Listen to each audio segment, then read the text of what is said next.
अगर आप Indian stock market में इन्वेस्ट करते हैं तो आपने निफ्टी 50 और सेंसेक्स के बारे में तो जरूर सुना होगा।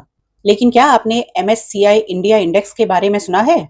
और सबसे important question, MSCI India index इतना इम्पोर्टेंट क्यों है? इस वीडियो में हम सिंपल शब्दों में समझेंगे कि एमएससीआई इंडिया इंडेक्स क्या है, इसमें कौन सी कंपनीज होती हैं, इसका वेटेज कैसे डिसाइड होता है और ग्लोबल इन्वेस्टर्स के लिए ये इंडेक्स क्यों इम्पोर्टेंट है। सबसे पहले हम बात करेंगे एमएससीआई इंडिया इंडेक्स क्या होता है। एमएससीआई इंडिया इंडेक्स एक स्टॉक मार्केट इंडेक्स है जो इंडिया की लार्ज और मिड कैप कंपनीज के परफॉर्मेंस को ट्रैक करता है। एमएससीआई के अकॉर्डिंग ये इंडेक्स इंडियन इक्विटी यूनिवर्स के अप्रोक्सीमेटली 85% को कवर करता है। 30 जून 2026 के लेटेस्ट अवेलेबल डेटा के अकॉर्डिंग एमएससीआई इंडिया इंडेक्स में 165 कंपनीज इंक्लूडेड थी। सिंपल शब्दों में कहें तो एमएससीआई इंडिया इंडेक्स है Indian large and mid cap stocks का ग्लोबली फॉलोड बास्केट। एमएससीआई का फुल फॉर्म क्या है? एमएससीआई का फुल फॉर्म है Morgan Stanley capital international. MSCI दुनिया भर के डिफरेंट कंट्रीज और मार्केट्स के इंडेक्सेस बनाता है। For example MSCI India, MSCI China, MSCI Japan, MSCI emerging markets, MSCI world. इसलिए एमएससीआई के इंडेक्सेस को इंटरनेशनल इन्वेस्टर्स और इंस्टीट्यूशंस काफी क्लोजली फॉलो करते हैं। एमएससीआई इंडिया इंडेक्स और निफ्टी 50 में डिफरेंस क्या है? निफ्टी 50 में 50 कंपनीज होती हैं, लेकिन एमएससीआई इंडिया इंडेक्स का यूनिवर्स ब्रॉडर है और लार्ज और मिड कैप कंपनीज को कवर करता है। जून 2026 में एमएससीआई इंडिया इंडेक्स में 165 कंस्टिट्यूएंट्स थे। इसलिए दोनों इंडेक्सेस का ऑब्जेक्टिव और कंपोजिशन एग्जैक्टली सेम नहीं है। एमएससीआई इंडिया इंडेक्स में कौन सी कंपनीज हैं? अब बात करते हैं कुछ मेजर कंपनीज की।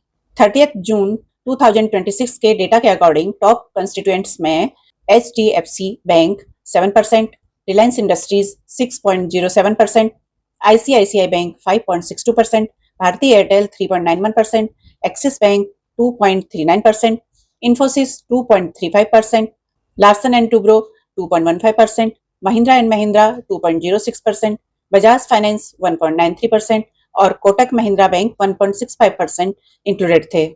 टॉप 10 कंपनीज का कंबाइंड वेट अप्रोक्सीमेटली 35.13% था। सबसे बड़ा सेक्टर कौन सा है?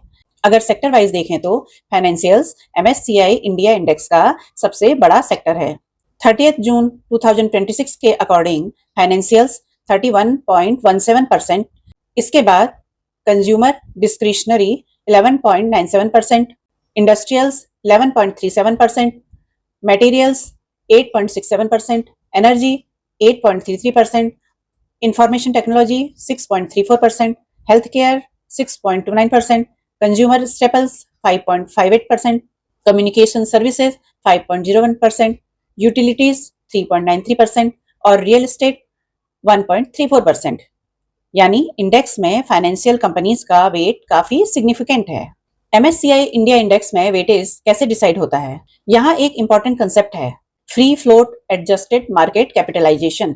सिंपल लैंग्वेज में कंपनी का सिर्फ टोटल मार्केट कैपिटलाइजेशन नहीं देखा जाता। एमएससीआई ये भी देखता है कि कंपनी के कितने शेयर्स एक्चुअली मार्केट में फ्रीली अवेलेबल हैं।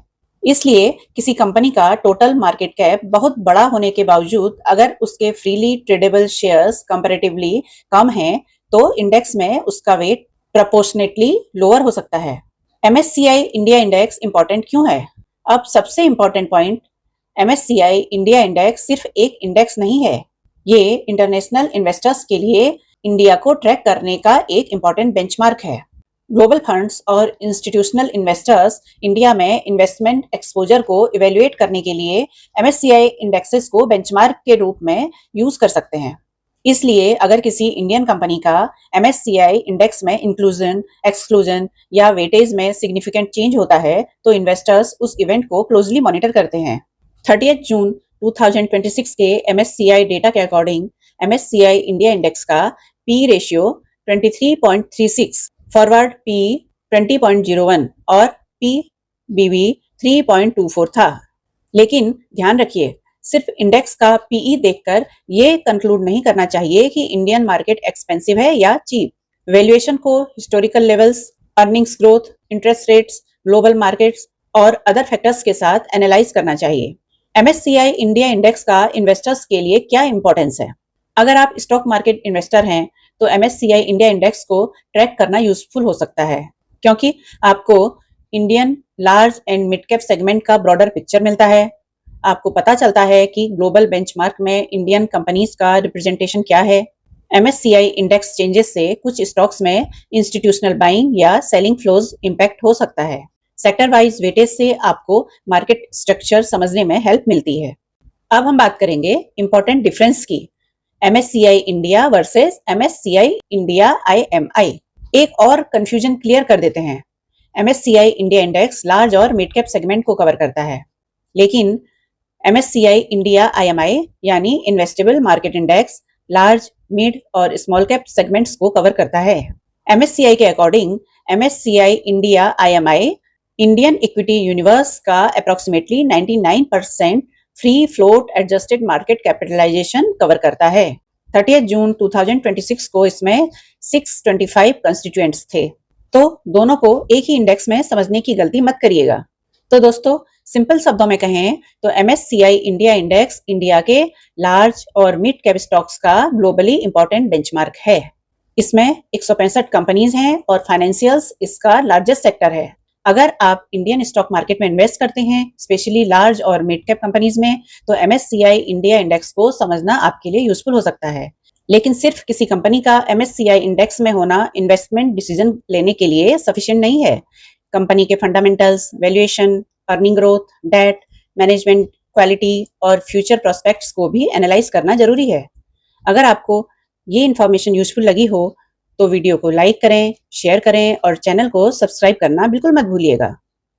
मिलते हैं अगले वीडियो में एक और इंटरेस्टिंग स्टॉक मार्केट टॉपिक के साथ।